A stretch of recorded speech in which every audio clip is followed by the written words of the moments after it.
Hi అండి, అందరూ ఎలా ఉన్నారండి? బాగున్నారా? నేనైతే చాలా బాగున్నానండి. ఈరోజు నేను స్టఫింగ్ పొటల్స్ ఫ్రై చేస్తున్నానండి. కావలసిన ఐటమ్స్ పల్లీలండి, పచ్చిశనగపప్పు, స్పైసెస్ ఎండు కొబ్బరి, జీడిపప్పు, అల్లము, వెల్లుల్లి, వెండిమిర్చి అండి. ముందుగా ఈ పొటల్స్ని మొత్తం పైన ఫీల్తో క్లీన్ చేసుకోవాలండి. ఎలా కోసుకోవాలన్నది మళ్ళీ మీకు చూపిస్తాను. పొయ్యి మీద కళాయి పెట్టుకున్నానండి, హీట్ ఎక్కుతుంది. ముందుగా పల్లీలు వేసుకోవాలండి. నేను చూపించిన ఐటమ్స్ అన్నీ ఎర్రగా వేయించేసుకోవాలండి. శనగపప్పు వేసుకోవాలి, కలుపుకోండి. మంటని మీడియం ఫ్లేమ్లో ఉంచుకోవాలండి. శనగపప్పు పల్లీలు కాస్త వేగేయండి. ఇప్పుడు స్పైసెస్ చెప్పాను కదా, జీలకర్ర, ధనియాలు, ఎండు కొబ్బరి మొత్తం వేసుకుందాం. బాగా వేయించుకోవాలండి.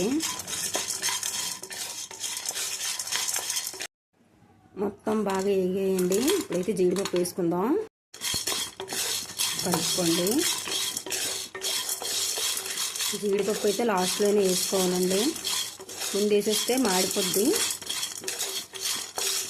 మంటని మీడియం ఫ్లేమ్ నుంచి ఇంకా స్లోగా పెట్టుకున్నా పర్వాలేదండి. ఎంత బాగా వేయించుకుంటే అంత బాగుంటుంది అన్నమాట కర్రీ. ఎండుమిర్చి వేసుకుందామండి, కలుపుకోండి. మొత్తం బాగా వేగిపోయినాయండి. ఇప్పుడు స్టవ్ ఆఫ్ చేసుకొని చల్లార్చేసుకొని మొత్తం పొడి పట్టేసుకోవాలి. అల్లము, వెల్లుల్లి వేరేగా మిక్సీ పట్టేసుకోండి. మొత్తం ఐటమ్స్ అన్నీ మిక్సీ పట్టేసుకున్నానండి. ఇప్పుడు కొంచెం సాల్ట్ వేసుకుందాము, కలుపుకోండి బాగా. ఇదిగోండి, ఇలాగే ఇంతకంటే ఇంక మెత్తగా అవసరం లేదండి. ఇలా పట్టుకుంటే సరిపోద్ది.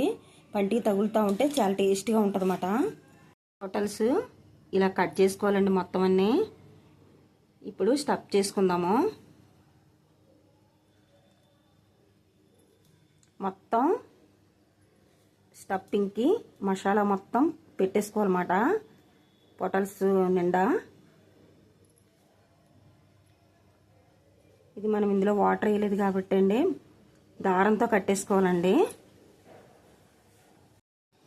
స్టఫ్ చేసుకున్న పొటల్స్ని ఇగోండి దారంతో ఇలా కట్టేసుకోవాలండి. ఇంకా మసాలా అన్నది బయటికి రాదన్నమాట. సింపుల్గా కట్టుకోండి, గట్టిగా కట్టేయకండి. ఇలా కట్టుకుంటే సరిపోద్ది. ఇలా మొత్తం అన్నీ ఇలా స్టఫ్ చేసుకోండి. కళాయిలో ఆయిల్ పోస్తున్నానండి, హీట్ ఎక్కుతుంది. ఆవాలు, జీలకర్ర వేసుకోవాలి, ఆనియన్స్ వేసుకోవాలి, పచ్చిమిర్చి వేసుకోవాలి, కలుపుకోండి. పసుపు వేసుకోండి. ఆనియన్స్ మొత్తం బ్రౌన్ కలర్లో వేయించుకోవాలి. ఆనియన్స్, పచ్చిమిర్చి వేగినవి. అల్లం వెల్లుల్లి పేస్ట్ వేసుకోవాలి, వేయించుకోండి ఎర్రగా.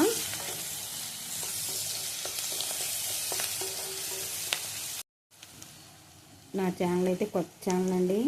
మా లాంటి వాళ్ళకి సపోర్ట్ ఇచ్చి మీరు ముందుకు తీసుకెళ్తా ఉంటే మంచి మంచి వీడియోస్ అన్నీ పెట్టగలుగుతాము. సో నా సబ్స్క్రైబ్ అయిన వాళ్ళు కూడా నాకు లైక్లు, కామెంట్స్ పెట్టట్లేదండి.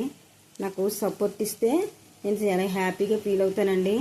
నా ఛానల్ కొత్తగా ఎవరైనా చూసినట్లయితే వాళ్ళు కూడా సబ్స్క్రైబ్ చేసి నా ఛానల్కి సపోర్ట్ ఇవ్వండి. మొత్తం బాగా మగ్గిందండి. ఇప్పుడు పొటల్స్ వేసుకుందాం.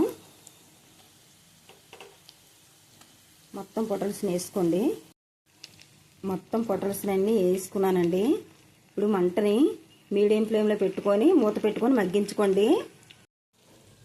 ఇదిగోండి, మొత్తం ఇలా చుట్టూరు మొత్తం కూడా బాగా వేగిపోవాలండి. పొటల్స్ మొత్తం ఇలా నెమ్మదిగా తిప్పుకుంటా మొత్తం మగ్గించేసుకోవాలి.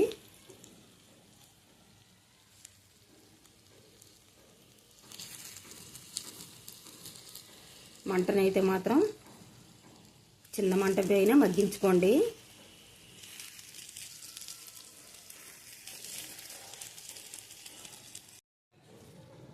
చూడండి, మొత్తం అంతా బాగా కుక్ అయిపోయిందండి. ఇలా కుక్ చేసుకోవాలి. కొంచెం గరం మసాలా వేసుకోవాలండి. మొత్తం అంతా బాగా కలుపుకొని ఒక 5 మినిట్స్ మగ్గ పెట్టుకోవాలి. మళ్ళీ